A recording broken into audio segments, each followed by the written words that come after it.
Mas, né, Márcio, você mesmo lembrou aqui outro dia, foi um comentário que eu queria que você pudesse aprofundar um pouquinho mais hoje, que há muitos outros projetos importantes, né, que estão pautados, mas que estão passando um tanto quanto, digamos, despercebidos pela opinião pública, correto? Que projetos são esses, Márcio? Naquele dia, eu me lembro que você falou, a gente falou aqui, você mencionou muito a PEC da segurança. Eu mencionaria o PL de streaming e vídeo on demand, mas que outros? O que você destacaria?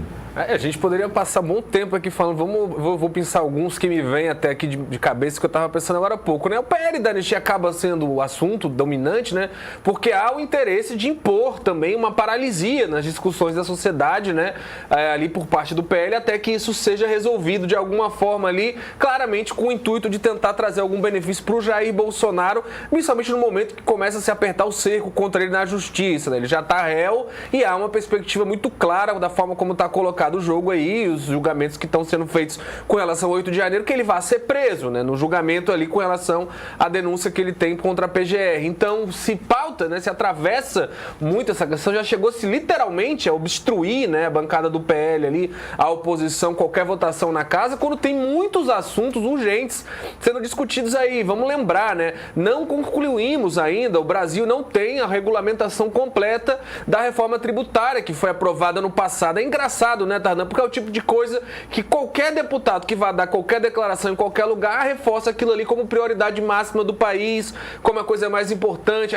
Eu passei aqui os últimos 10 anos ouvindo de todo tipo de deputado, da esquerda, da direita, ao centro, como era importante essa modernização tributária, como era importante essa questão da regulamentação direto nos outros setores e principalmente essa questão até da tributação progressiva, né? Que isso, vamos lembrar, não era uma pauta da esquerda, né? Isso era uma pauta que era quase universal, era quase um consenso na economia brasileira. Sempre escutamos isso. O Ciro Gomes era um grande defensor disso lá atrás, né? E hoje, praticamente, ali no Congresso, parece que a única pessoa que tem interesse em debater esses temas aí é o Mauro Filho, né? Deputado federal aqui do Ceará, que é professor da área, e às vezes ele fica falando pro vento até, coitado ali, porque ele fica falando e se inscrevem 10, 20 deputados depois dele e falam só sobre anistia, sobre outros assuntos, ou sobre aquela boa e velha polêmica besta que algum deputado apresenta ali com a lacradinha, né, para aparecer nas redes sociais, tipo aquele projeto que desarmava a segurança do Lula, né, e tudo mais, umas coisas inócuas que não tem sentido nenhum.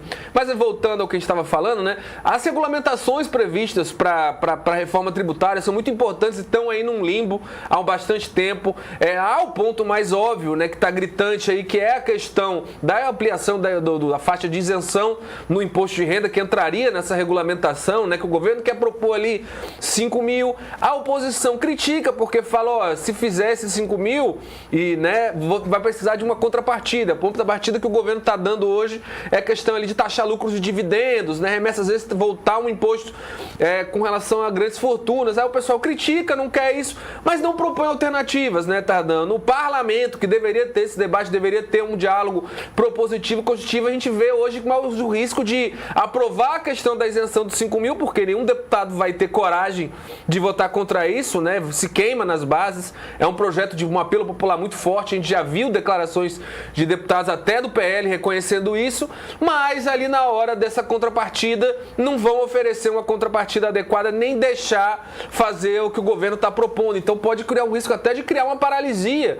nas contas públicas daqui a pouco, que às vezes parece que é o interesse de muita gente é que aconteça mesmo. Então não se tem um debate frutífero sobre isso, nem sobre o que mais pode ser ali avaliado para diminuir o peso em alguns setores da economia com relação, né, à isenção de impostos, categorias ali e tudo mais.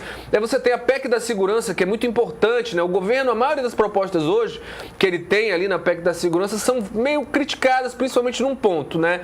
Que ele verticaliza muito, tem sim a ideia muito antiga, não é do Lula, não é de agora, que é preciso unificar as informações sobre segurança, né? Não faz sentido a polícia do Ceará ter dados sobre uma determinada facção, ter dados sobre determinado criminoso, aí vai para o Rio de Janeiro, não se tem nada, tem que se pedir para a polícia do Ceará né, a ficha dessa pessoa, entrar no judiciário do Ceará para avaliar se ela tem processo pendente, se ela tem mandado de... A única coisa que parece que é nacionalizada são os mandados de prisão, né?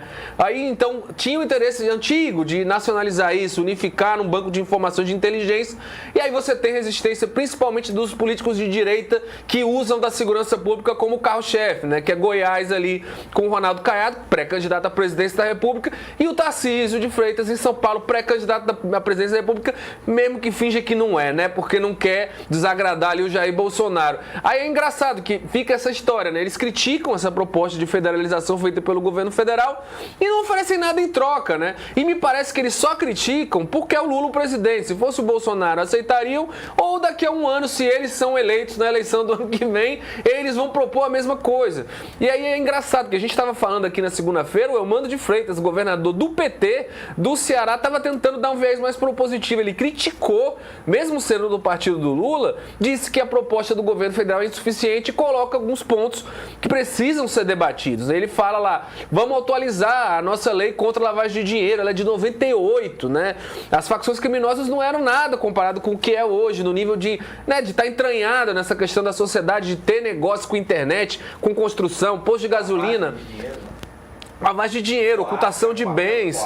Exatamente. Vamos fortalecer o COAF, vamos proteger isso. Vamos mudar a questão da progressão de pena, né? Não faz sentido tratar os assassinos, os criminosos homicidas, desses ligados a facções criminosas, como se fosse uma pessoa violenta. Não, é uma instituição, né? Muito organizada, técnica, né? Que premia esse tipo de gente. Então precisa ter uma postura mais dura. Não faz sentido, como a gente vê muito, uma pessoa com 4, 5 homicídios nas costas, às vezes condenado por mais de um, está recebendo progressão de pena, né? Isso é um criminoso que tem um nível de periculosidade que a lei brasileira deveria tratar diferente. Aí o que me deixa mais impressionado é que dificilmente alguém é contra isso, né, Tardan? A questão é que não querem debater isso. Na hora que vai se discutir isso, se apela ao mais fácil, ao que cabe ali nos 15, 20 segundos do TikTok, né? Não quer se aprofundar um debate mais sério sobre nenhum desses temas, né?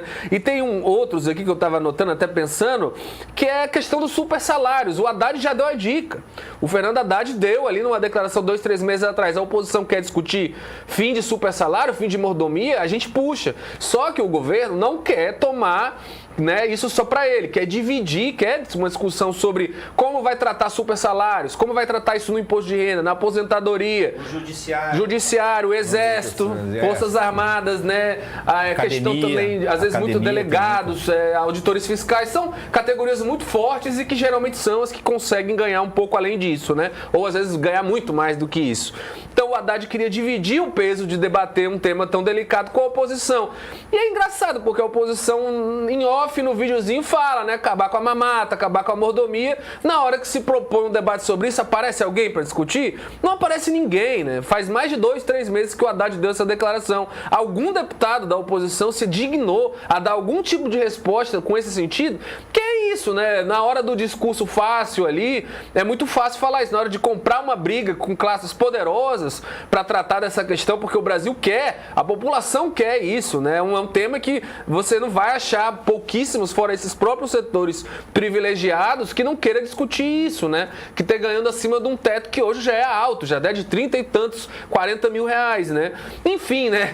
A questão das tarifas, né? As tarifas que estão o mundo inteiro, você estava recebendo agora há pouco um professor falando sobre isso, o mundo inteiro está debatendo isso, criando tabelas, criando formas de responder às tarifas do Donald Trump. O Brasil se limitou a uma coisa quase de nível jardim de infância, né? Se você é de esquerda, você vai repetir o que o Lula fala automaticamente com relação a repetir, e se você for bolsonarista, você vai falar aquelas asneiras que o Bolsonaro disse. O oposto. Que o Bolsonaro disse que o Trump estava fazendo aquilo para combater o vírus socialista, né? Pois fale isso lá para Israel, que tomou taxas de 30 e poucos %, fale isso ali para vários dos países mais aliados dos Estados Unidos e que o pessoal da direita gosta muito, que tomou grande taxação também. Enfim, né, Tardan? A gente poderia passar muito tempo aqui.